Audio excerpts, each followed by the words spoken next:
Alors, lors de nos deux derniers messages, il était question de l'assurance du salut et de la sanctification.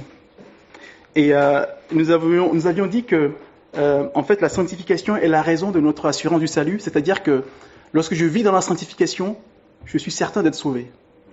Et qu'en fait, quand on est sauvé, on se sanctifie naturellement. Il faut savoir que pour Dieu, quelqu'un qui est sauvé est un saint. Je ne sais pas ce que c'est qu'un saint pour vous. Quand on dit un saint, comment est-ce que vous définissez cela? Est-ce que quelqu'un peut est-ce que vous pouvez nous donner votre interprétation ou votre compréhension du mot saint? D'être au plus près de lui. D'accord? Quelqu'un qui s'approche de Dieu. Dans ses paroles, dans sa vie. Dans ses paroles, dans sa vie, ok. Quelqu'un qui meurt, qui part vers Dieu. D'accord? Est-ce qu'il y a d'autres compréhensions? Alors, disons qu'en fait, si je pose la question, c'est parce que dans le monde, on a une certaine compréhension du mot saint. Généralement, c'est quelqu'un qui a été canonisé par le pape et qui est considéré comme parfait. Quelqu'un qui a vécu une vie parfaite et que le pape décide par une canonisation sa sainteté. Ça, c'est la vision que les gens ont en général du saint. Mais c'est pas ce que la Bible dit. Et j'aimerais revenir sur la définition du saint selon la Bible. Ce n'est pas un homme qui désigne un autre comme saint, c'est Dieu qui décide. Dieu seul est juge et c'est lui qui va désigner celui qui est saint. Et tout simplement, dans la Bible, un saint, c'est un disciple de Jésus. Pas plus. Celui qui est né de Dieu, qui a choisi le Seigneur Jésus comme sauveur, qui est disciple du Christ, est un saint. Et parfois, les gens ont du mal à le croire, mais je vais vous donner quelques passages des Écritures. Et Paul n'a pas arrêté de le dire. À chaque fois qu'il écrivait aux chrétiens, il commence toujours ses lettres comme ça. Et on va prendre par exemple sa deuxième lettre aux Corinthiens.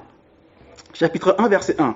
Paul dit, « Paul, apôtre de Jésus-Christ par la volonté de Dieu, et le frère Timothée, à l'église qui est à Corinthe, et à tous les saints qui sont dans toute l'Achaïe. » C'est-à-dire, il voulait dire tous les disciples.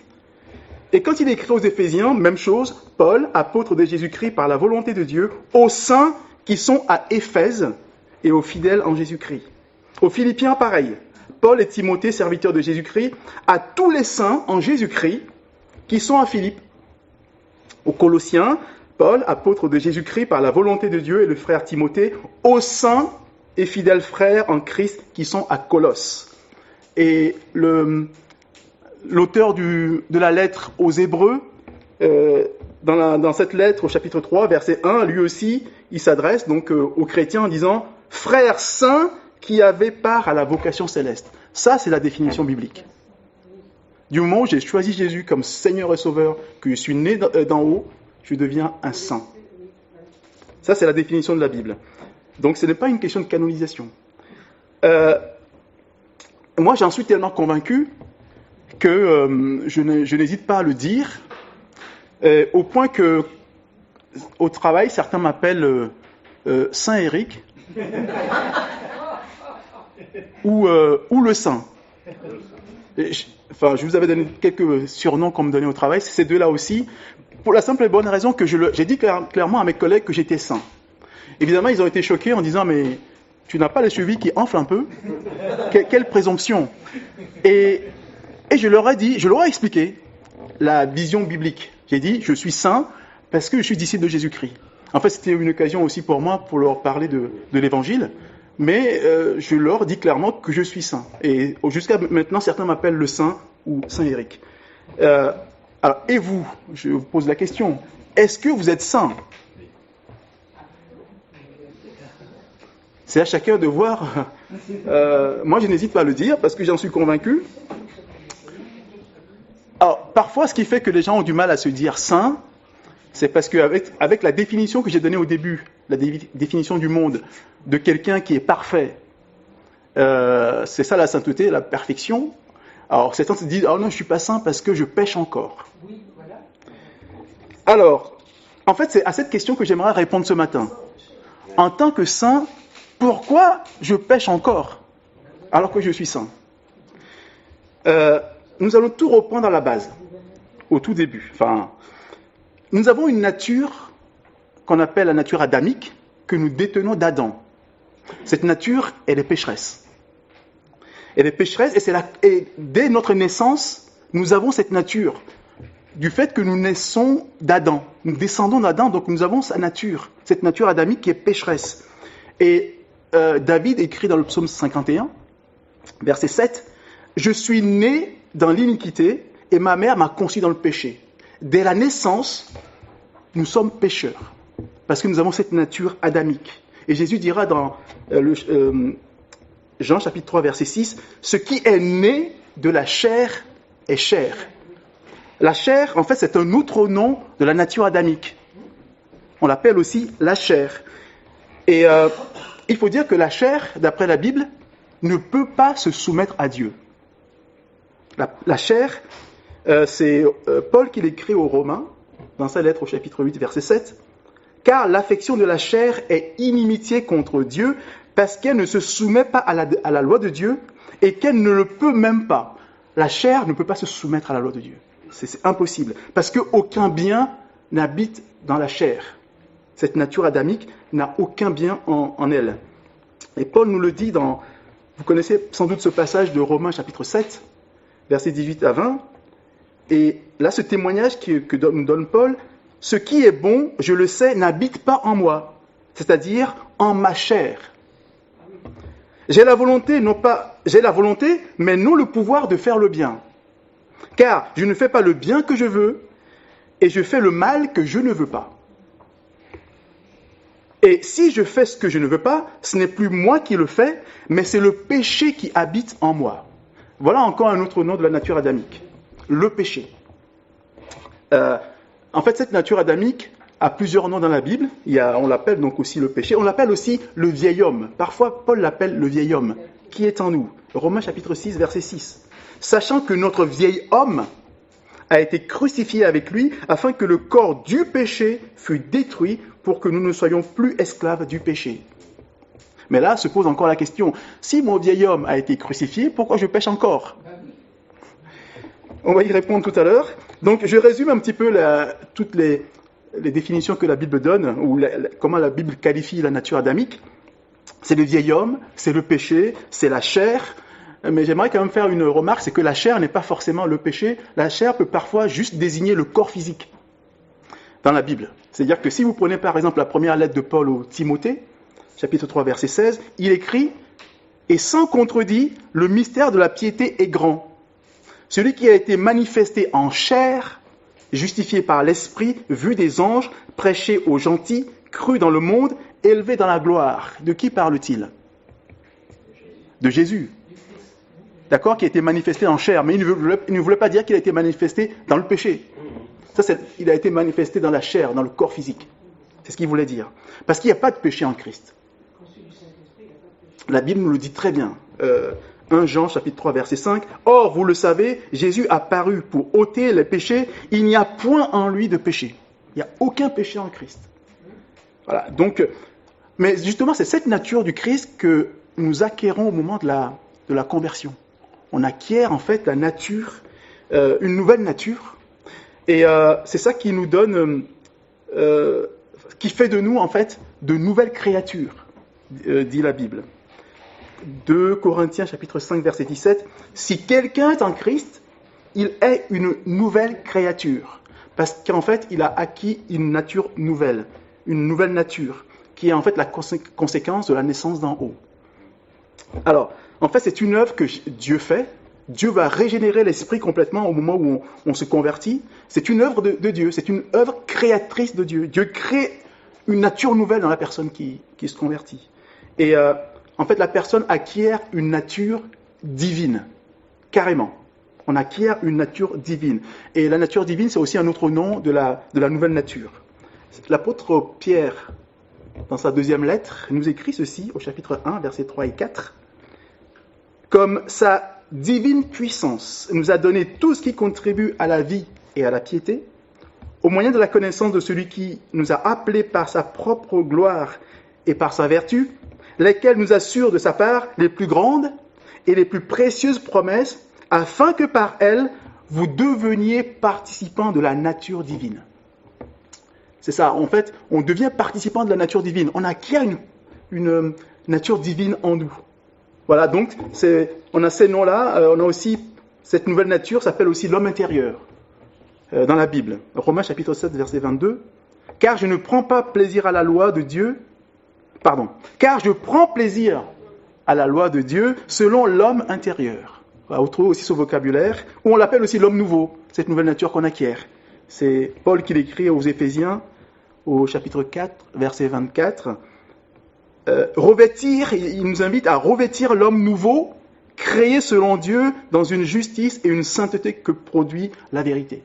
Voilà, donc on a ces vocabulaires que je rappelle pour la nouvelle nature qu'on acquiert. On l'appelle aussi l'homme nouveau, l'homme intérieur ou la nature divine. Alors, cette nature, puisqu'elle est divine, elle ne peut pécher. C'est ce que nous rappelle l'apôtre Jean dans sa première lettre, au chapitre 3, verset 9. « Quiconque est né de Dieu ne pratique pas le péché, parce que la semence de Dieu demeure en lui. Il ne peut pécher parce qu'il est né de Dieu. » Mais alors, pourquoi est-ce que je pêche encore si je suis né de Dieu? Je pêche, et la Bible le dit d'ailleurs que le saint pêche. C'est toujours l'apôtre Jean, un peu plus haut dans sa lettre, au chapitre 1. Je vais vous lire les versets 8 jusqu'au deuxième verset du chapitre 2. Jean dit, « Si nous disons que nous n'avons pas de péché, nous nous séduisons nous-mêmes et la vérité n'est point en nous. Si nous confessons nos péchés, il est fidèle et juste pour nous les pardonner et pour nous purifier de toute iniquité. Si nous disons que nous n'avons pas de péché, nous le faisons menteur et sa parole n'est point en nous. Mes petits enfants, je vous écris ces choses afin que vous ne péchiez point. Et si quelqu'un a péché, nous avons un avocat auprès du Père, Jésus-Christ le juste. Il est lui-même une victime expiatoire pour nos péchés, et non seulement pour les nôtres, mais pour ceux du monde entier. » Donc la Bible confirme bien que le saint pêche. Et on remarque ici en fait qu'il est question du péché et des péchés. Il y a une petite différence, c'est que le péché en fait c'est notre nature, et les péchés ce sont les manifestations de notre nature. Quand on parle du péché dans la Bible, c'est une nature. On a le péché en nous, et ça nous amène à faire des péchés, à commettre des péchés. Voilà. Alors donc, pourquoi est-ce que je pêche encore alors que je suis saint? Et c'est la question à laquelle j'aimerais répondre ce matin. C'est tout simplement parce que en nous, nous avons à la fois la nature adamique et la nature divine. Les deux cohabitent en nous. Nous avons deux natures en nous. D'ailleurs, cette prédication, comme titre, je l'appellerai « Les deux natures du saint ». Le saint a deux natures en même temps. Et en plus, ces deux natures, étant opposées, sont en lutte permanente. Et c'est ce que nous dit Paul en écrivant aux Galates, chapitre 5, verset 17. Il écrit « Car la chair a des désirs contraires à ceux de l'esprit, et l'esprit en a des contraires à ceux de la chair. Et ils sont opposés entre eux, afin que vous ne fassiez point ce que vous voudriez. » Donc ces deux natures sont contraires et s'opposent et sont en lutte en permanence. Alors quelqu'un pourra dire, mais à ce moment-là, je peux pécher tranquillement, puisque j'ai une excuse, j'ai les deux natures. Ben oui, j'ai les deux natures, j'ai la nature pécheresse aussi, donc je peux pécher. Ben non. Non, pour la simple et bonne raison que ce n'est pas parce que je vais m'efforcer de ne pas pécher pour ne pas perdre mon salut. Là n'est pas la question. D'ailleurs, on aura la prochaine fois un message sur la perte du salut. Mais en fait, le saint, quand il s'efforce de ne pas pécher, c'est surtout parce qu'il est en souffrance. À chaque fois qu'un saint pêche, il souffre. Il perd la paix avec son Père. Et cette souffrance, on fait tout pour l'éviter. Donc on fait tout pour ne pas pécher. Parce qu'à chaque fois que je pêche, le Saint-Esprit qui est en moi me convainc de pécher. Et je souffre. Et voilà, et donc j'ai pas la paix, et donc j'ai pas envie de pécher tout le temps et être dans une situation pareille. Et donc je fais tout, je lutte, et là c'est une lutte. Parce que je retombe et je souffre. Et donc je demande le secours du Seigneur. Je ne veux plus vivre une telle souffrance. Et on vit en fait un combat intérieur qui est difficile et douloureux. Celui qui ne souffre pas en péchant, il n'est pas sauvé. Mais celui qui est sauvé, il souffre.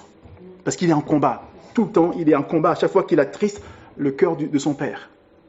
Et il crucifie à nouveau le Christ. C'est ce qu'il ressent. Et donc il n'a pas envie de continuer à vivre ainsi. Et heureusement que la Bible nous fait une promesse. Nous dit, c'est vrai, c'est difficile ce combat, mais un jour vous serez libérés. Il y aura une libération par rapport au vieil homme, par rapport au péché, par rapport à la chair. Tout cela est lié au corps, à notre corps physique. Et cette libération aura lieu au moment de la rédemption du corps, dont parle l'apôtre Paul. Dans Romains chapitre 8, verset 23, il écrit « Nous aussi, qui avons les prémices de l'Esprit, nous aussi, nous soupirons en nous-mêmes en attendant l'adoption, la rédemption de notre corps. » À quel moment aura lieu cette rédemption? Oui? Qui sait à quel moment? Parce que la Bible en parle. La rédemption de notre corps aura lieu à quel moment? Pardon? À la résurrection, exactement. Et je vais vous lire ça, 1 Corinthiens chapitre 15, versets 42-43. Ainsi en est-il de la résurrection des morts. Le corps est semé corruptible, il ressuscite incorruptible. Il est semé méprisable, il ressuscite glorieux. Il est semé infirme, il ressuscite plein de force. C'est à ce moment-là, en fait, notre corps va être transformé en corps glorieux. Et ce corps glorieux ne pêche pas. Et c'est au moment de la résurrection. Et je vous invite, si vous voulez en savoir un peu plus, à lire tout le chapitre 15 de 1 Corinthiens. Et vraiment, Paul parle un peu plus largement de ce sujet. Mais en attendant, qu'est-ce que je vais faire? Puisque je continue quand même à souffrir. Quand je pêche et que je retombe, cette vieille nature est toujours attachée à moi, attachée à mon corps. Je ne peux pas me débarrasser de mon corps. Et cette nature est dans mon corps. Qu'est-ce que je peux faire? Alors, pour en parler, j'aimerais vous donner une illustration. J'ai découvert à la Martinique un écosystème très particulier qu'on appelle la mangrove. Je ne sais pas si vous connaissez ça. En fait, près de la mer, on voit un écosystème alimenté par l'eau de mer dans lequel poussent des plantes. Alors moi, j'ai été surpris de voir des plantes pousser dans la mer, c'est-à-dire qui supportent l'eau salée. En général, quand on arrose une plante avec de l'eau salée, elle dépérit. Et là, je vois un écosystème où notamment le palétuvier qui pousse dans l'eau de mer. Alors, en fait, pourquoi je prends cet exemple-là? Imaginez que vous preniez un pot dans lequel vous plantez une plante d'eau de mer et une plante d'eau douce. Suivant la façon dont vous arrosez le pot, vous allez avoir une plante qui va dépérir, l'autre qui va s'affermir. Dans le même pot, si j'arrose avec de l'eau de mer, la plante d'eau douce va dépérir et la plante d'eau de mer va croître. Alors que si j'arrose avec de l'eau douce, la plante d'eau de mer va dépérir et la plante d'eau douce va croître. Et c'est exactement ce qui nous arrive à nous. Nous avons intérêt, puisque notre corps, qui est le pot dont je parle, qui contient la nature divine et la nature pécheresse, ça dépend comment je les alimente. Soit j'alimente ma nature pécheresse et elle croît, ou j'alimente plutôt ma nature divine. Et voici ce que dit Paul aux Romains, dans sa lettre au chapitre 13, verset 14. Il dit « Revêtez-vous du Seigneur Jésus-Christ et n'ayez pas soin de la chair pour en satisfaire les convoitises. » C'est que notre chair, nous ne devons pas satisfaire ses convoitises. Nous devons en fait la faire mourir, notre chair. Nous devons la faire dépérir. Et ne pas nourrir, en fait, nous ne devons pas nourrir notre nature pécheresse. Donc ça dépend de ce que nous en avons parlé au moment, quand on a parlé de la sanctification. Nous devons faire attention à ce que nous voyons avec nos yeux, ce que nous regardons, ce que nous écoutons, ce que nous lisons, ce que nous écoutons, ce que nous pensons. Tout ça, ça alimente nos deux natures. Voici ce que Paul dit toujours aux Colossiens, chapitre 3, versets 1 et 2. Il dit « Si donc vous êtes ressuscités avec Christ, cherchez les choses d'en haut, où est assis Christ à la droite de Dieu. affectionnez-vous aux choses en haut et non à celles qui sont sur la terre. Ça veut dire que quelque part, nous pouvons nous nourrir de choses célestes ou de choses terrestres. Si je me nourris de choses terrestres, je vais faire croître mon vieil homme, mais si je me nourris de choses célestes, je vais faire croître ma nature divine. Donc ça dépend de comment je fortifie les deux natures. J'ai intérêt à fortifier l'homme intérieur et à affaiblir le vieil homme. C'est à cela que Dieu nous appelle. Et ça veut dire que nous devons prendre des fortifiants, si vous voulez, pour l'homme intérieur. Alors, j'aimerais vous donner quelques exemples. Le premier fortifiant, c'est la prière. Dans Matthieu chapitre 26, verset 41, Jésus invite ses apôtres, il dit, voilà, veillez et priez, afin que vous ne tombiez pas dans la tentation. L'esprit est bien disposé, mais la chair est faible. Donc c'est pour ça que Jésus dit, priez, priez. Et j'aime bien un des versets les plus courts de la Bible, c'est 1 Thessaloniciens chapitre 5, verset 17. 3 mots, priez sans cesse. Et dans d'autres langues, c'est juste 2 mots. C'est vraiment un verset qui est très court, et il m'interpelle parce qu'il nous demande de faire quelque chose qui est long, dans le temps, prier sans cesse, et le verset est très court. Voilà, en fait, nous sommes invités à prier sans cesse.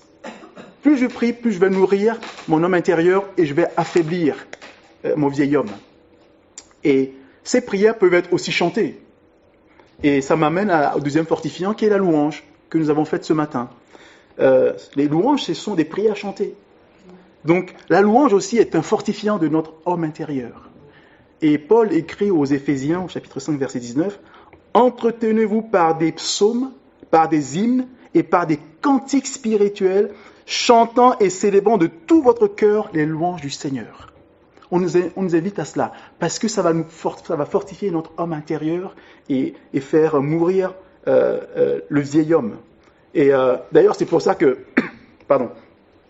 quand j'ai l'occasion de présider le culte, j'aime bien distribuer les paroles des chants pour que chacun retourne chez soi avec les paroles et continue à chanter. Parce que parfois, on peut ne pas chanter parce qu'on n'a pas les paroles.